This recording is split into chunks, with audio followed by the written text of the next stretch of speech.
Amados irmãos, amados amigos, que a graça e a paz do nosso Senhor e Salvador Jesus Cristo esteja em nossos corações, em nossas vidas. É muito importante nós conhecermos a palavra do Senhor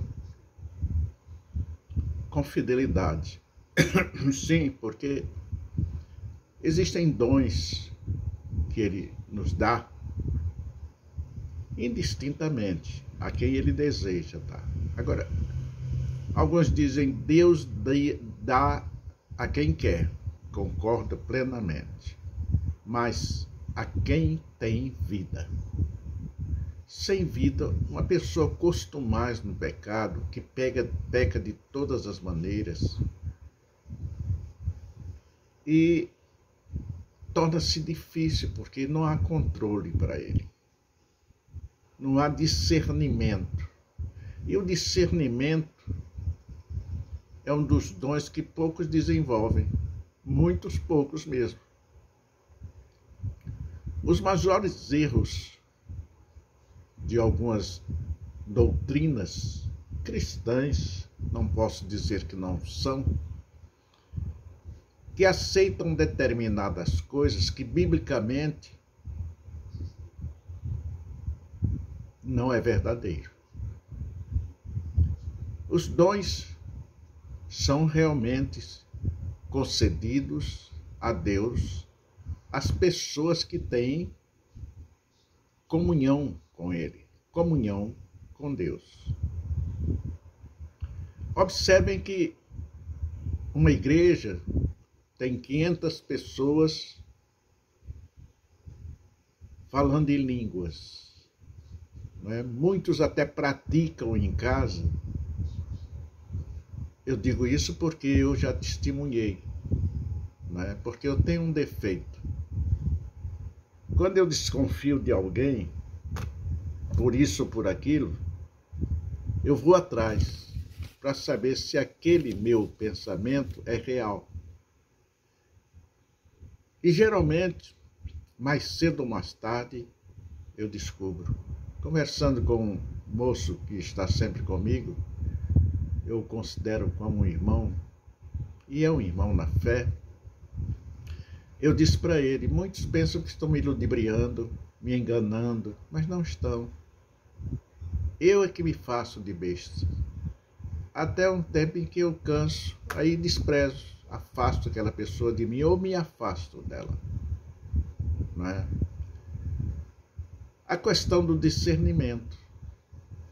Existem pessoas que a gente vê à primeira vista e já sente algo que Deus nos dá por entendimento para que nós não sejamos, não é, usados por aquela pessoa. Então, meus irmãos, esse discernimento é aquilo que a pessoa define exatamente aquilo que está sendo interpretado, lido e interpretado dentro do contexto bíblico. O dom de línguas nos fala que é para a edificação da igreja e para a edificação da própria pessoa. Se não houver, quando para a edificação da igreja, se não houver intérprete, cale-se. O apóstolo Paulo nos diz que ele gostaria de dizer uma palavra que todos entendessem do que uma infinidade em línguas que ninguém entendesse nada. No dia de Pentecostes, os irmãos ali falaram em línguas, mas observem, leiam e vejam que foi definitivamente dirigido para grupos das nações que ali estavam representadas, para que o evangelho se propagasse por todas as regiões. Então, irmãos, o discernimento é espiritual. O discernimento é para nós sabermos viver. Porque há 3 inimigos. Em Marcos, vamos ler Marcos 14. Esse estudo é muito bom você ler. Marcos de 1 a 10. Fala-nos muito bem disto. Jesus nos dá discernimento espiritual para que saibamos viver. Há 3 inimigos que enfrentamos na vida espiritual. 3. O diabo, a carne, não é? Vejam bem, o diabo, a carne, as tentações. E elas acontecem em 3 áreas: física, emocional e espiritual. E como nós iremos discernir tudo isso? A diferença entre do mundo, do diabo, do crente e de Jesus. O que o mundo faz? Oferecer tudo aquilo que afasta-nos do Senhor Jesus. No versículo 1 de Marcos 14, nos diz que os chefes dos sacerdotes e os mestres da lei estavam procurando um meio de fragar em algum erro e matá-lo. Matar quem? Jesus. No 2, mas diziam, né? Não durante as festas dos asmos, para que não haja tumulto entre o povo. A cilada, uma cilada.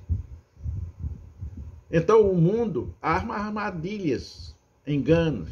Jesus disse que os filhos das trevas são hábeis na sua geração. Está em Lucas, capítulos 16 e 8. O mundo aqui é representado pelos escribas. Os inimigos do mundo estavam tramando armadilha contra Jesus, pensando que ele não sabia. O mundo também zomba, questiona e critica a cada um de nós. No versículo 4 e 5 nos fala sobre isso. E o que é que o diabo? O diabo faz? Ele nos mostra aquilo que nós mais gostamos, aquilo que nós mais desejamos, e nos oferece de mão aberta. O inimigo, quando chega para um outro jovem cristão, ele diz, dá um trago, e dá o trago. E se o jovem aceitou e provou e pediu de novo, depois da 3ª vez ele passa a cobrar. Satanás é assim. Deus te dá, sem nenhuma cobrança, sem exigir nenhum retorno. O diabo usou Judas, pensando que Jesus não sabia, mas Jesus sabia. O inimigo oportuniza o mal, associa situações para nos pegar de surpresa. Mas nós não lhe ignoramos os desígnios. Está em 2 Coríntios, capítulo 11, 14. Pois sabemos seu querer, seu roubar, seu matar e o seu destruir, que é o objetivo dele. É o objetivo dele. Né? O que o crente faz? Está no versículo 3. Mesmo que o mundo arme tudo e zombe e o inimigo projete o mal, o crente permanece nos pés de Jesus, se humilhando diante dele. O crente é representado por Maria, que mesmo sendo questionada, não reagiu contra nada, apenas continuou a adorar Jesus de joelho, colocando perfumes sobre Jesus. Quando o mundo te perseguir, não faça nada, apenas esteja aos pés de Jesus. O Senhor nos ensinou a ser simples como as pombas e prudentes como as serpentes. Está em Mateus, capítulo 10, versículo 16. Tenho que terminar por causa do nosso tempo, que já chegou 10 minutos. Amanhã continuaremos com esse estudo. Prepara-te para te encontrares com o teu Deus. O inimigo está aí. Nós estamos atravessando o tempo da angústia. Não vai melhorar, vai piorar. E tem 2 caminhos. E o povo esqueceu que Deus é lado direito e votou, elegeu o lado esquerdo. As consequências virão. Deus está trabalhando. Deus está trabalhando. Até outra vez nos encontrarmos. Que Deus te abençoe abundantemente, em nome do Senhor Jesus. Os santos dizem amém.